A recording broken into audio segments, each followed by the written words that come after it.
आप में से बहुत से लोग ऐसे हैं कि जो अभी अभी रियलाइज़ हुए हैं, कुछ लोग ऐसे हैं जो थोड़े दिन पहले रियलाइज़ हुए हैं, और कुछ लोग ऐसे हैं जो बहुत पुराने रियलाइज़ हुए हैं, जो कि इस चीज़ को समझ गए हैं कि अपनी चेतना क्या है, वो किस तरह से कार्य प्रवण होती है, किस तरह से कार्य करती है और किस तरह से हम उसको अपनाते जाते हैं। इस तरह से यहाँ 3 तरह के लोग होने के कारण मैं कुछ बातें फिर से दोहरानी पड़ेंगी और बताऊंगी, जिससे आप लोग समझ पाएंगे कि रियलाइजेशन का अर्थ क्या है, फिर रियलाइज्ड आदमी में क्या विशेषता होती है। पिछले मर्तबा भी मैंने बहुत सी बातें बताई हैं कि रियलाइज्ड आदमी की क्या विशेषता है, और आगे इसको किस तरह से हमें रियलाइज्ड स्टेट में हमें कैसे रहना चाहिए। इस तरह से 3 इस पर मैं बताऊँ। इतना ज़रूर होना चाहिए कि इस वक्त आपने जो पढ़ा लिखा है, जहाँ पर भी जो कुछ भी पढ़ा हुआ है, उसको अभी भूल जाइए। पहले तो प्रश्न यह है कि रियलाइजेशन का अर्थ क्या है। जब आप पैर पर आते हैं तो उसमें से कितने ही लोगों को कहा जाता है कि आप पार नहीं हुए, और कितने ही लोगों को कहा जाता है कि आप पार हो गए। इसका एक तो अर्थ है ही कि रियलाइजेशन का संबंध आपके बाहरी शरीर मन बुद्धि से नहीं है, किंतु किसी आंतरिक चीज़ से है, जो कुछ लोगों को हो जाता है और कुछ लोगों को नहीं होता। रियलाइजेशन में जब आप लोग मेरे पैर पे रहते हैं, उस वक्त जो हाथ में देखते हैं लोग, वो ये देखते हैं कि उनके ऊपर जोर से प्रवाह हाथ में आने लग जाता है, और आपको भी पैर में ऐसा लगने लगता है कि कुछ तो भी पैर में झकझक झकझक जा रहा है। अपनी चारों तरफ मनुष्य के, वातावरण के और सारे संसार की चारों तरफ चैतन्य शक्ति खेल रही, अंदर और बाहर।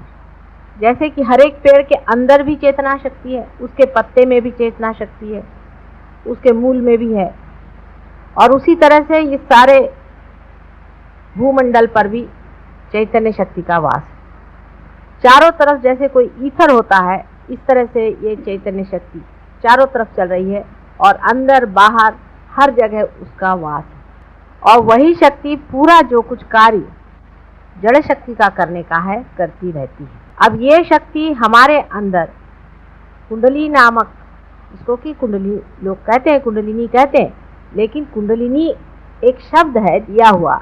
हालांकि परमात्मा ने किसी भी चीज़ को अर्थ ही दिया है और शब्द तो दिया नहीं है, जैसे किसी का नाम दिया नहीं, पर मानव ने दिया हो नाम, इसका कुंडलिनी। कुंडलिनी नाम की शक्ति, कुंडलिनी नाम की शक्ति हमारे अंदर रीढ़ की हड्डी के नीचे जो त्रिकोणाकार अस्थि है, उसमें स्थित है। उसके बारे में अभी मैं एक आर्टिकल निकालने वाली हूँ शक्ति में, तो आप उसके सारे डिटेल्स पढ़ लीजिएगा, और उसके साइंटिफिक नाम जो कुछ है वो भी आप जान लीजिएगा, और आप में से बहुत से लोग उसको जानते भी। अब आपका चित्त जो है, आपका जो चित्त है, जब आप साधारण मानव रहते हैं तो शरीर, बुद्धि और मन तीनों में रहता है, और आप खोजते रहते हैं उस चीज़ को जिससे आप आनंद पाए। जब आप उस चैतन्य शक्ति से एकाकार होते हैं, कुंडलिनी के जागृति से सहस्त्रार पे आपका चित्त आकर के उससे एकाकार होता है, तब आपका चित्त जो है अपनी कुंडलिनी पर जाता है, और अपनी कुंडलिनी पे जाते ही आपका दूसरों के भी कुंडलिनी पे जाता है। यानी अभी तक आपका चित्त 3 जगह तक जा सकता था, अब एक चौथी जगह जाता है जो निराकार शक्ति है, और उसमें जाते ही आप विचारों से परे उठ करके और इस मन, बुद्धि और शरीर तीनों को देखने लगते हैं साक्षी स्वरूप होकर। अब जिन लोगों के हाथ में से झंझन झंझन ऐसे चैतन्य की लहरियां बह रही हैं, इन लहरियों को हम लोग इतने सहज में पा गए हैं कि हम जानते नहीं कि कितनी बड़ी चीज़ हमें मिल गई। पहला तो सबसे बड़ा जो प्रॉब्लम है वो कि इतनी बड़ी चीज़ इतने सहज में कैसे मिली। जैसे कि एक छोटी सी चीज़ समझ लीजिए कि मानव का जन्म हम लोग इतने सहज में पा लेते हैं कि हम ये जानते ही नहीं कि मानव जन्म पाना जन्म जन्मांतर की मेहनत के बाद बड़ी मुश्किल से मानव का जन्म होता, और उसका पुनर्जन्म तो बहुत ही जन्म जन्मांतर की मेहनत के बाद और खोज के बाद पुनर्जन्म होता है। लेकिन वो इतने सहज में घटित हो रहा है कि उसकी कीमत हम लोग समझ नहीं पाते, और ये भी सोचते हैं कि इतने जल्दी कैसे हो। उसकी वजह ये थी कि आज तक आप सारी खोज बाहर कर रहे थे, और चीज़ आप ही के साथ थी, जैसे कि आपके अंदर कोई हीरा बैठा हुआ है और आप सारे दुनिया में खोज रहे हैं और आपके यही हीरा गिरा हुआ है और फौरन किसी ने बता दिया कि हीरा तो यही है और आपको रास्ता भी बता दिया, आपने हीरे को पकड़ लिया। फिर आप ये थोड़ी कहेंगे कि अरे इतने जल्दी कैसे, आप तो यही कहेंगे कि अरे मैं यही था और मैं दुनिया भर में कहाँ खोजता फिर रहा। ये बात वास्तविक हो रही है।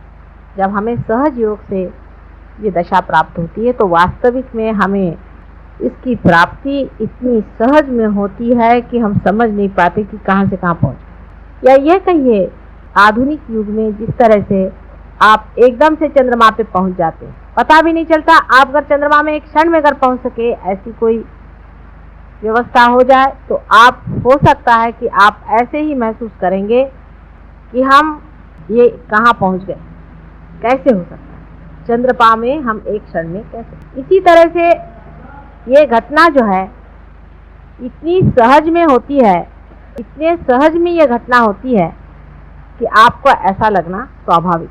लेकिन कोई बात सहज में हो जाए और चाहे बहुत तकलीफ से हो जाए, याद वो रहती है जो तकलीफ से होती है और समझ में वो होती है जो तकलीफ से होती है। ये मानव का स्वभाव है और मानव उसी में अपने को बड़ा धन्य समझता है जो वो किसी कर्तव्यगारी से पाता है। बाप ने अगर लाखों रुपए की भी उसको स्टेट दे दी तो उसकी वो विशेषता नहीं समझ, पर उसके कमाई से उसने अगर 2 रुपए भी मेहनत से कमाए तो उसको बड़ी भारी चीज समझता है कि मेरी कमाई। ये उसके अहंकार का लक्षण है, ये उसके अहंकार की तृप्ति है। लेकिन सहयोग में तो अहंकार ही जब टूटता है तब फिर अहंकार से कोई चीज पाने की तो बात ही नहीं। इसलिए अहंकार जो है वो अतृप्त रह करके इस तरह की शंकाएं अंदर उठाता है कि ऐसे सहज में क्यों। अब अपने रियलाइजेशन की जो तरीके और जो होता है, जैसे जैसे रीति से वो होता है, ये सब आप में से बहुतों ने देखा। तो किताबों में अब हर एक किताब में एक नया तरीका पाएगा कि जब आत्म साक्षात्कार होता है तो ऐसे हो जाता है, वैसा हो जाता है, ये हो जाता है। अब इसमें से कितने लोग पार हैं और कितने नहीं हैं, एक परमात्मा ही। लेकिन आप में से जो लोग पार हुए हैं और धीरे धीरे आपने अपनी गति ऊपर की है, आप लोग जानते हैं कि आदमी जब पहले पार होता है तो सिर्फ उसका सहस्त्रार टूटता है और वो एकाकार होता है उस। फिर इसके बाद तो भी वो यही रहता है और उसकी दृष्टि अपने और दूसरों के कुंडलिनी पे आ तो जाती है, लेकिन वाइब्रेशन जो उसके अंदर आ रहे हैं वो कभी कभी एकदम रुक जाते हैं। और वो अगर अपने सर पे हाथ रखे तो देख लेगा कि उसके सर पे जहाँ पर कि बिल्कुल नरम हो गया था वहाँ फिर से कड़क हो जाता है, कैल्सिफिकेशन हो जाता है। उसकी वजह क्या है? उसकी वजह यह है कि हमारे अंदर जो ईगो और सुपर ईगो है वो हट जरूर जाते हैं, हमारा चित्त बीचों बीच जरूर आ जाता है, लेकिन वो फिर से ग्रो करके और एक हो जाता है। वो फिर से ग्रो करके एक हो जाते हैं और जब वो ग्रो करके एक हो जाते हैं तो फिर से कैल्सिफिकेशन हो जाता है और प्रवाह बंद हो जाता है। लेकिन आप तो भी कुंडलिनी समझ सकते हैं। वो कैसे कि आप उसके बाद अगर ध्यान में आए और मेरी ओर हाथ करें तो आपको लगेगा कि ये हाथ पकड़ के, अभी पुष्पा ने मुझे आके कहा कि मेरे ये अंगूठा पकड़, ये पार है। क्योंकि वैसे जो लोग आदमी पार नहीं है, जो पार नहीं है, वो अगर मेरे और हाथ करके बैठे तो उनको कुछ भी नहीं लगेगा। लेकिन जो लोग पार हो गए उनको लगेगा कि माता जी देखो ये उंगली मेरी पकड़ गई है। को ऐसा लगेगा कि ये उंगली मेरी पकड़ गई है और या ये उंगली मेरी पकड़ गई है, इसमें नहीं आ रहा है, इसमें आ रहा है।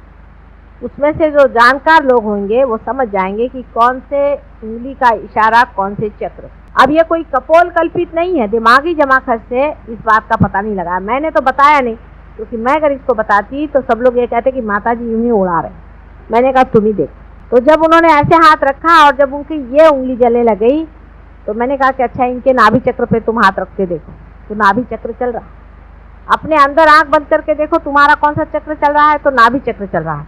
और जब हाथ तुमने उनके ओर किया तो कौन सी उंगली चल रही? ये उंगली चल रही। इसका मतलब ये उंगली नाभि चक्र का साक्षात, और सबकी यही उंगली पकड़ी जाएगी उस आदमी।